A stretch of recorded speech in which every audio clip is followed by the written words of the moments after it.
اعوذ باللہ من الشیطان الرجیم بسم اللہ الرحمن الرحیم۔ درود شریف کی فضیلت۔ قرآن تو ایمان بتاتا ہے انہیں، ایمان یہ کہتا ہے میری جان ہے یہ۔ مصطفیٰ جان رحمت صلی اللہ علیہ وسلم نے فرمایا، اللہ نے ایک ایسا فرشتہ پیدا فرمایا، وہ اتنا بڑا ہے کہ اس کے پیروں کے بیچ پورب اور پچھم سما جائیں، اتنا لمبا کہ سر عرش کے نیچے اور پیر زمین کی 7 تہوں کے نیچے، بے شمار پر ہیں اس کے۔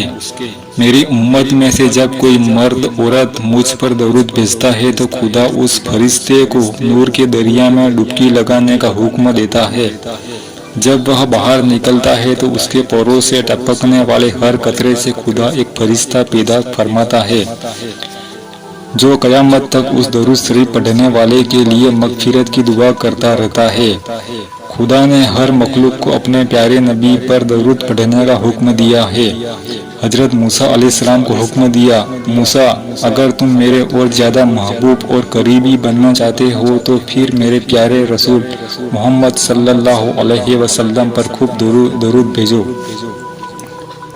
ایک آدمی نے خواب میں مصطفیٰ جان رحمت صلی اللہ علیہ وسلم کا دیدار کیا، لیکن سرکار نے اس کی طرف کوئی دھیان نہیں دیا۔ اس نے عرض کیا، یا رسول اللہ، کیا آپ مجھ سے ناراض ہیں؟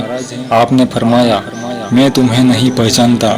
اس نے کہا، عالموں کا کہنا ہے کہ آپ اپنے کلمہ پڑھنے والوں کو ایسے پہچانتے ہیں جیسے ماں اپنے بچے کو۔ آپ نے فرمایا، ہاں وہ ٹھیک کہتے ہیں، لیکن تم نے مجھ پر درود بھیج کر اپنی یاد نہیں دلائی۔ بات اس کے دل میں بیٹھ گئی اور روزانہ 100 بار درود شریف پڑھنا شروع کر دیا۔ کچھ دنوں کے بعد دوبارہ خواب میں سرکار کا دیدار ہوا۔ سرکار نے فرمایا، اب میں تجھے پہچانتا ہوں، تیری شفاعت کروں گا، تجھے جنت میں لے جاؤں گا، کیونکہ جو مجھ پر درود بھیجتا ہے اس کی شفاعت میرے لیے واجب ہے۔ حضرت امام غزالی نے اپنی مشہور کتاب مکاشفۃ القلوب میں لکھا ہے کہ حضرت سفیان ثوری رحمۃ اللہ علیہ نے ایک کو کعبہ شریف کا طواف کرتے دیکھا، جو طواف کی دعائیں پڑھنے کے بجائے ہر چکر میں درود شریف ہی پڑھ رہا تھا۔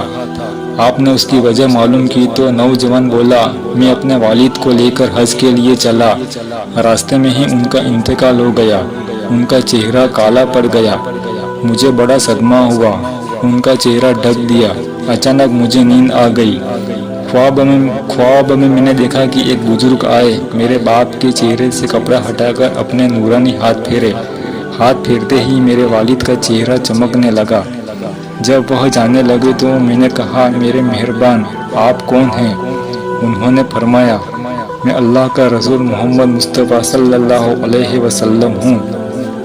تیرا باپ بڑا گناہ گار تھا، لیکن وہ مجھ پر بہت درود بھیجتا تھا۔ اس نے موت کے وقت مجھے پکارا، مجھ سے مدد طلب کی، میں اس کی لاج رکھنے آیا تھا۔ اچانک میری آنکھ کھل گئی تو میں نے دیکھا کہ میرے باپ کا چہرہ چمک رہا تھا۔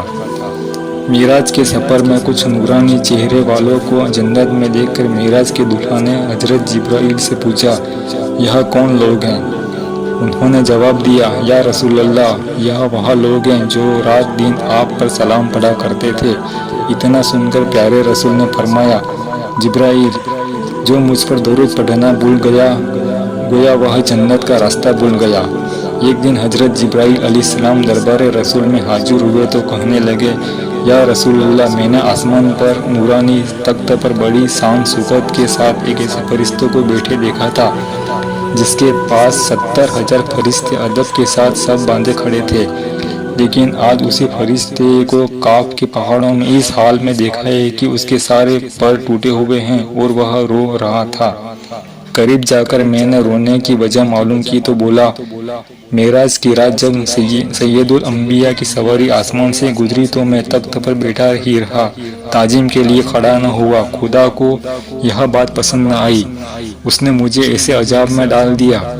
حضرت جبرائیل فرماتے ہیں، پھر میں نے اس کے لیے خدا کے دربار میں سفارش کی تو حکم ہوا، اس فرشتے سے کہہ دو کہ میرے پیارے رسول پر درود بھیجے۔ چنانچہ جب اس نے درود شریف کا نذرانہ پیش کیا تو اس کے بال پر دوبارہ آ گئے۔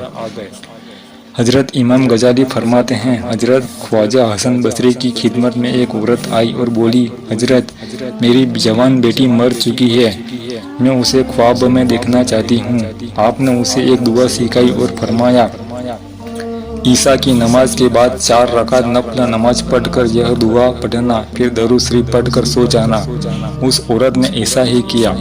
اسی رات اس نے اپنی جوان بیٹی کو خواب میں دیکھا کہ اس کے ہاتھوں میں آگ کی زنجیریں، پاؤں میں آگ کی بیڑیاں ہیں، وہ عذاب میں گرفتار ہے۔ صبح ہوتے ہی وہ حضرت خواجہ حسن بصری رحمۃ اللہ علیہ کی خدمت میں گئی اور سارا حال بیان کر دیا۔ آپ نے فرمایا اپنی بیٹی کے لیے کچھ صدقہ خیرات کر دو تاکہ اللہ معاف فرما دے۔ کچھ دنوں کے بعد حضرت خواجہ حسن بصری نے خواب میں جنت کے باغ میں ایک تخت پر نورانی تاج پہنے ایک لڑکی کو بیٹھے دیکھا۔ آپ کو دیکھتے ہی وہ بول پڑی حضرت میں اسی عورت کی بیٹی ہوں جس نے مجھے دیکھنے کے لیے آپ سے دعا معلوم کی تھی۔ آپ نے فرمایا تو عذاب میں گرفتار تھی، اب تو الگ رنگ ہے، ایسا کیسے ہوا؟ وہ بولی قبرستان کے قریب سے ایک نیک آدمی گزرے اور وہاں انہوں نے درود شریف کا نذرانہ پیش کیا۔ اس کی برکت سے خدا نے 70,000 لوگوں کو عذاب سے آزاد کر دیا۔ درود شریف بڑا ہی بابرکت خزانہ ہے، جتنی ہی عقیدت، احترام اور اہتمام سے پڑھیں گے اتنا ہی فیض حاصل ہوگا۔